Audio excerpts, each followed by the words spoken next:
privé qui permettrait à l'industrie bancaire d'influencer les décideurs. On n'a pas, à un instant T, dans une haute administration, des gens qui doivent rédiger des projets de loi qui sont de grands réformateurs. Ils n'ont aucun intérêt à se tirer dans le pied parce que leur prochain job, ça sera à la BNP ou à la Société Générale. Pendant les auditions menées par la Commission des finances à l'Assemblée nationale, certains auront remarqué cette dame assise juste derrière le président du Crédit Agricole. Ariane Obolensky est la directrice générale de la Fédération bancaire française, la vitrine officielle du lobby. Après 30 années passées au service de l'État, cette ancienne de Bercy et du Trésor est aujourd'hui rémunérée par les banquiers pour défendre leurs intérêts auprès de l'État. Une personne physique a légitimement le droit de faire carrière dans la fonction publique ou dans le privé. Je pense qu'il n'y a aucun débat sur ce sujet-là. Mais il faut choisir le type de carrière que l'on fait. Et passer du régulateur au régulé, entre guillemets en permanence, ou en tout cas régulièrement, il y a un moment où ce n'est plus possible. Pour contrer le projet de séparation des banques, le lobby bancaire aurait également activé un autre réseau, celui des économistes. Retour au débat organisé par l'autorité des marchés financiers. Un seul économiste y était invité. Il s'appelle Olivier Pastré. Il est présenté comme chercheur à l'université Paris 8.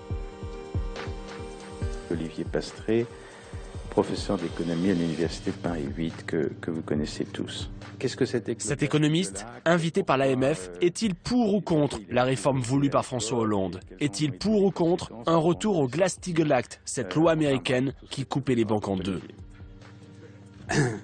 Oui, la réponse est assez simple. Le Glass-Steagall Act, c'était une connerie majeure. Vous l'avez sans doute vu de nombreuses fois à la télévision ou entendu à plusieurs reprises à la radio, puisqu'il est également chroniqueur chez France Culture. Son avis sur l'économie est toujours très écouté. Mais ce que l'on sait moins, c'est que le chercheur universitaire est aussi banquier. Ainsi, depuis 13 ans, Olivier Pastré dirige une banque d'affaires tunisienne, IM Bank. Il siège aussi au conseil d'administration du Crédit municipal de Paris. Olivier Pastré a-t-il été chargé par le milieu bancaire de porter la bonne parole auprès de l'opinion publique?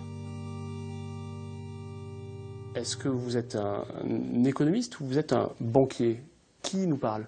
Je mélange jamais les gens.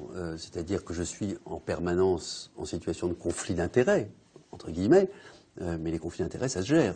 Quand je parle en tant qu'économiste, je donne mon point de vue. Et mon point de vue peut heurter la profession bancaire. C'est la plupart du temps. L'essentiel de vos revenus, vous les obtenez de quelle activité? Est-ce que l'activité de professeur vous rapporte plus d'argent que l'activité de... Est-ce que vous croyez que cette question et la réponse à cette question soit nécessaire à votre émission? Elle est très très importante pour déterminer le niveau de conflit d'intérêts. Si la majorité de vos revenus provient de l'activité de banquier plutôt qu'économiste... Attendez, vous plaisantez. Vous imaginez un quart de seconde que je vais répondre à cette question?